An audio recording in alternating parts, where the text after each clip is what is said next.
আজ শিলংয়ে দারুণ একটা সকাল। ব্যালকনির দরজা খুললেই ঠান্ডা হাওয়া আর বাইরে প্রকৃতির দৃশ্য অসাধারণ।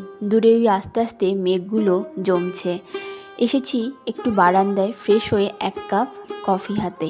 আজকে শিলং ছেড়ে যাব চেরাপুঞ্জির দিকে। এটাই আমাদের সুন্দর হোটেলটা। ওই একটা রাত্রির জন্যই বুক করা ছিল। তো আজকে শিলং ছেড়ে যাচ্ছি চেরাপুঞ্জির দিকে। চেরাপুঞ্জির রাস্তা শিলং থেকে 54 কিমি।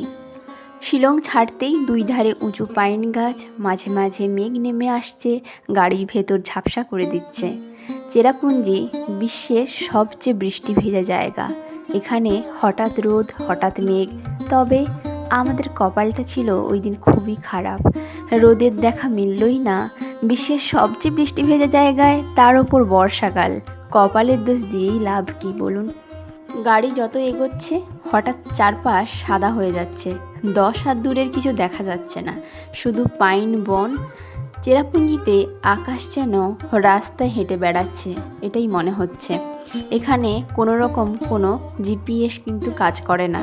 ঠান্ডা লাগছে, তবে জানালাটা বন্ধ করতে ইচ্ছে করছে না। এখন চলে এসেছি লাইটলুম ক্যানিয়নে।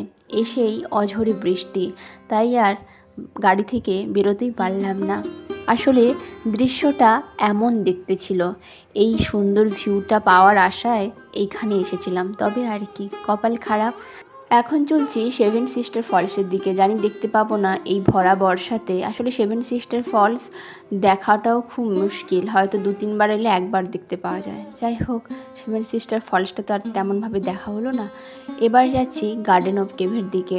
তো মেঘ জমা রাস্তার মধ্যে দিয়ে গাড়ি চলছে, দুর্দান্ত একটা ভিউ।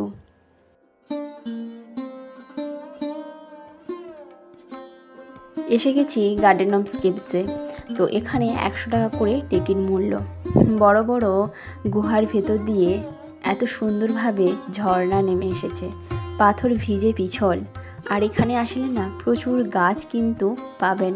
আসলে যারা গাছ ভালোবাসেন তারা কিন্তু এখানে আসলে বহু ধরনের গাছ পেতে পারেন, তবে সাবধান, আসলে ওর মধ্যে থেকে কোনো রকম কোনো গাছ নিয়ে আসা যায় না। তো এখন যাচ্ছি ওই দাওয়াই পানির দিকে।